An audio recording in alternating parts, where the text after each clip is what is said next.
Isang mapagpalang araw mga kapuso, tuluyan ang nabunyag ang lihim na pilit itinatago ni na Paulo at Thea. Isang simpleng pagtingin sa cellphone ni Jobert ang naging susi upang makita ni Marge ang katotohanang ayaw niyang paniwalaan. Sa isang iglap, bumuho ang mundo niya. Hindi napigilan ni Marge ang galit.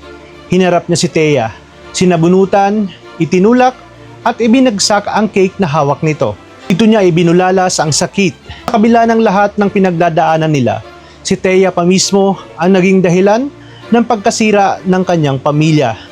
Mas lalong lumalala ang sitwasyon nang magharap sina Paulo at Edward. Nauwi sa suntukan ang lahat, dala ng matinding galit at pagkadismaya. Para kay Edward ay hindi niya nga matanggap na ang sariling kapatid niya ang sumira sa kanyang tiwala. Paulit-ulit mang humingi ng tawad si Paulo, hindi ito sapat.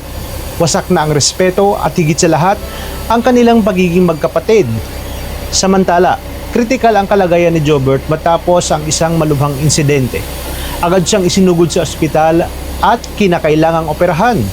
Sa gitna ng kaguluhan, tila walang matakbuhan itong si Marge. Wala ring kaalam-alam itong si Evelyn sa nangyayari. Hanggang sa tawagan na nga siya ni Manang Yoli. Sa takot at pag-aalala, agad siyang bumalik sa mansyon. Ngunit huli na ang lahat dahil nasa ospital na ang kanyang anak na si Jobert. Habang ang lahat ay nagkakagulo, isa pang dagok ang dumating. Nalaman ni Jasmine ang katotohanan tungkol sa kanyang ama. Sa halip na kumampi, pinili niyang samahan ang kanyang ina.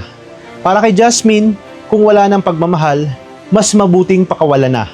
Dahil dito nagdesisyon si Marge na iiwan niya ang mansyon at sa lalaking sumira ng kanyang tiwala.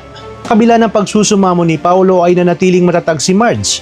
Para sa kanya, huli na ang lahat at maraming pagkakataon ang ibinigay niya. Ngunit pinili pa rin ni Paulo na ipagpatuloy ang kanyang kasalanan. Dito nga ay tahimik na naglakad si Marge papalayo, habang si Paulo ay naiwan, luhaan, wasak at nag-iisa. Sa pag-alis ni Marge, tuluyan na nga bang matatapos ang kanilang pagsasama?